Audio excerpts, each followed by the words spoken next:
अद्विक को blood cancer है। उसके माँ बाप उसके इलाज कराने में असमर्थ हैं। इन्हें आपकी एक छोटी सी मदद की जरूरत है। डिस्क्रिप्शन में दिए हुए लिंक पर जाएं और अद्विक की उम्मीद बने।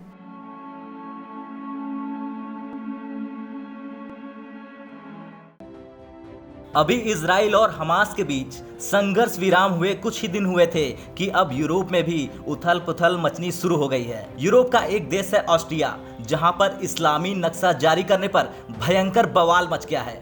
आलम यह है कि नक्शा जारी किए जाने के बाद मुस्लिम समुदाय ने नाराजगी जाहिर की है।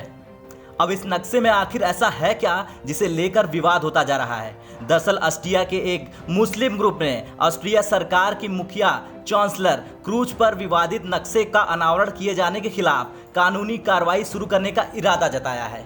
इस मुस्लिम ग्रुप का नाम है मुस्लिम यूथ ऑस्ट्रिया और इसने राजनीतिक इस्लामी नक्शा जारी करने के लिए सरकार की आलोचना की है। इस नक्शे में देश की मस्जिदों और मुस्लिम एसोसिएशंस की जगहों को चिन्हित किया गया है। ग्रुप ने नाराजगी जाहिर करते हुए एक बयान जारी किया है और कहा है, मुस्लिम संस्थाओं के सारे नाम, गतिविधियों और पतों का खुलासा किया गया है। वहीं इंटीग्रेशन मंत्री सुसैन राब ने सफाई दी है कि नक्शे का मकसद मुस्लिमों को संदेह के दायरे में रखना नहीं है। राब के मुताबिक इस कदम का उद्देश्य राजनीतिक विचारधाराओं से लड़ना है, ना कि किसी धर्म से।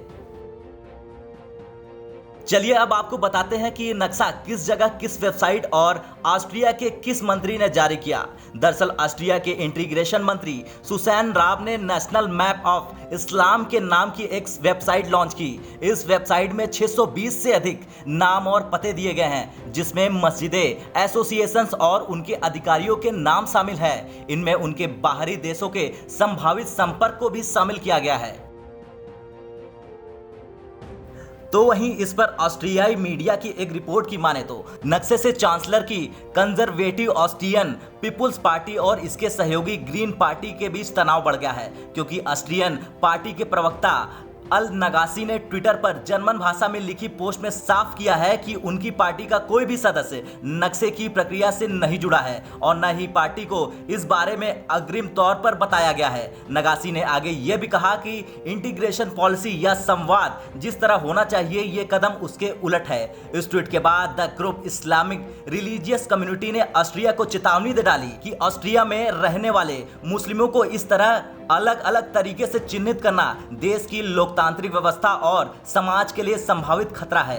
हालांकि आग में घी डालने का काम करने वाले दुनिया में मुस्लिमों के खलीफा तुर्की के विदेश मंत्रालय ने ट्विटर पर एक बयान जारी करके कहा कि ऑस्ट्रिया की ऐसी नीतियों से, जो विदेशी लोगों को नापसंद करने वाली है, नस्लवाद को बढ़ावा देने वाली है और इस्लाम विरोधी है, उनसे सामाजिक एकजुटता और भागीदारी प्रदूषित होगी।